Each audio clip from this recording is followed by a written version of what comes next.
Remember the Dalai Lama once saying at a talk I heard him say, he said that if we were to take every child at the age of 5 and just teach them for 1 hour a week to meditate on compassion, that's all, just to think about compassion for 1 hour a week from the age of 5, that we could end all violence on this planet in 1 generation. That's the power of kindness, of compassion, and remembering that any act, it doesn't make any difference. You can be walking down the beach and you can just pick up a piece of plastic that someone has carelessly left there. You can pick up a cigarette butt. You can help. The other day I was coming out of my hotel, and I was on the 2nd floor, and there was some people that had set their bags out, and there were about 4 of them, and they had to carry them down the steps and over to their car. And there was an older man there who was going to have to do all of this.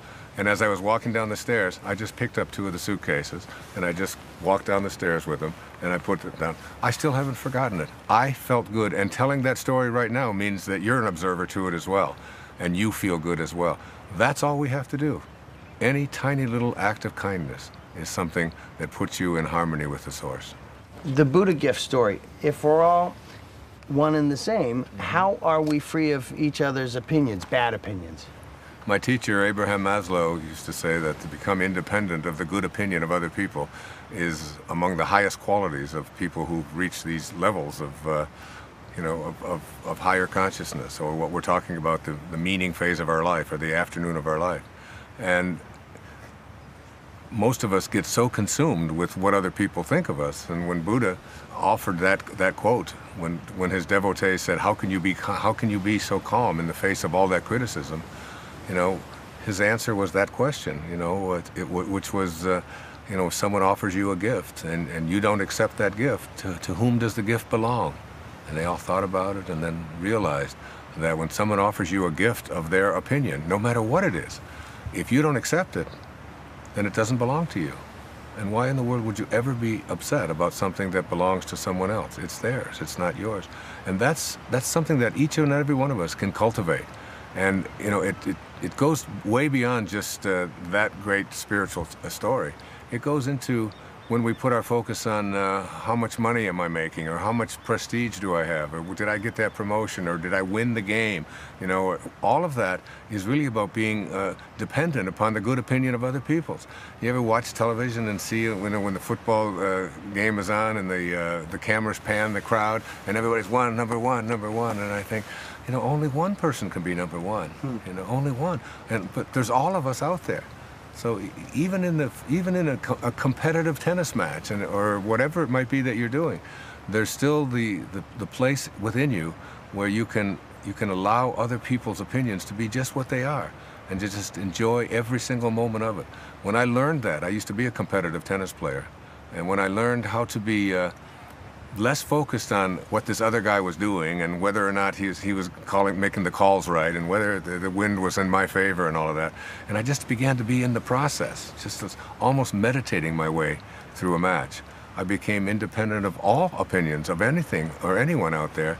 And the ironic part of it was I became a better tennis player because my mind wasn't on winning and what other people are going to think and the trophy. Just recently, in an Olympic match, there was a high hurdler who was running for the gold medal.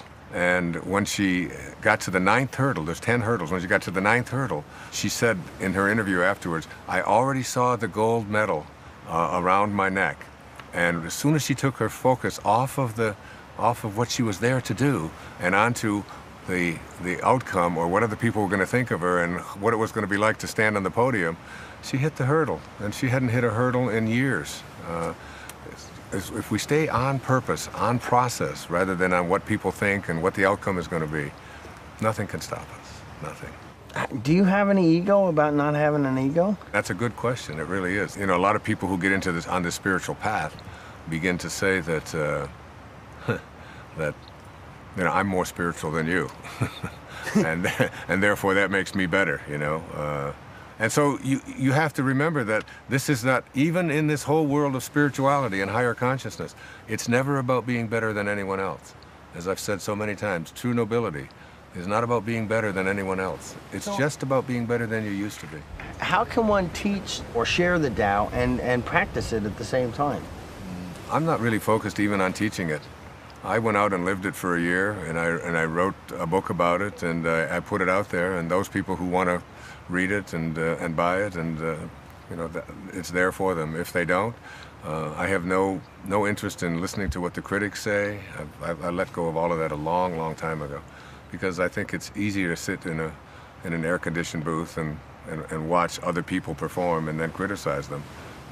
I think it's much more important to just be a doer and do what you do.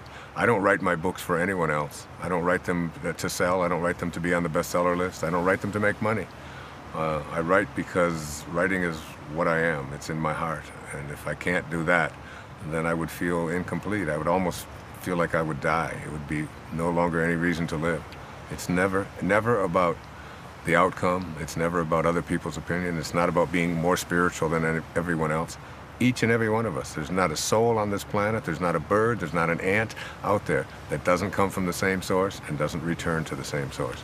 Each and every one of us are equal in the eyes of God. The divine, if we are in fact one and all, then it's going to somehow take care of itself. Is that sort of a belief in destiny? And that's another great question.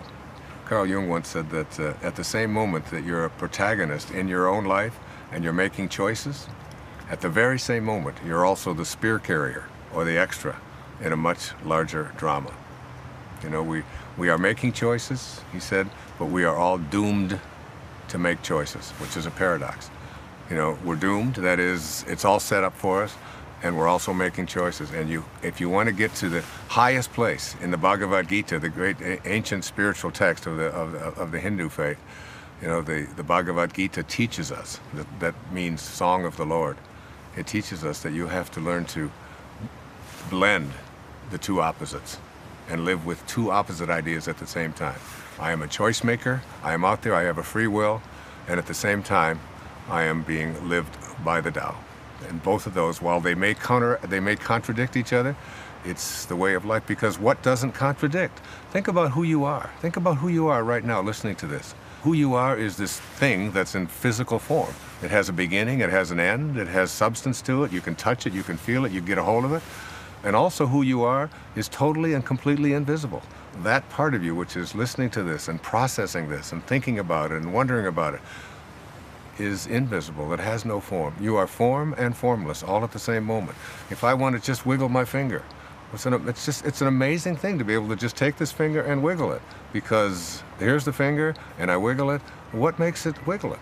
You know, you can go inside of my brain and you can find, you know, that which allows it to happen, but you can never find the interior, the invisibleness within each and every one of us that just says, I'm going to wiggle my finger. That's just a thought. It's invisible. You can't get a hold of that. You can't grab that thought. So I am that, and I am also the finger that is wiggling. I'm both. And that paradox is something we all have to learn to live with and stop fighting it. It's just in the way of things.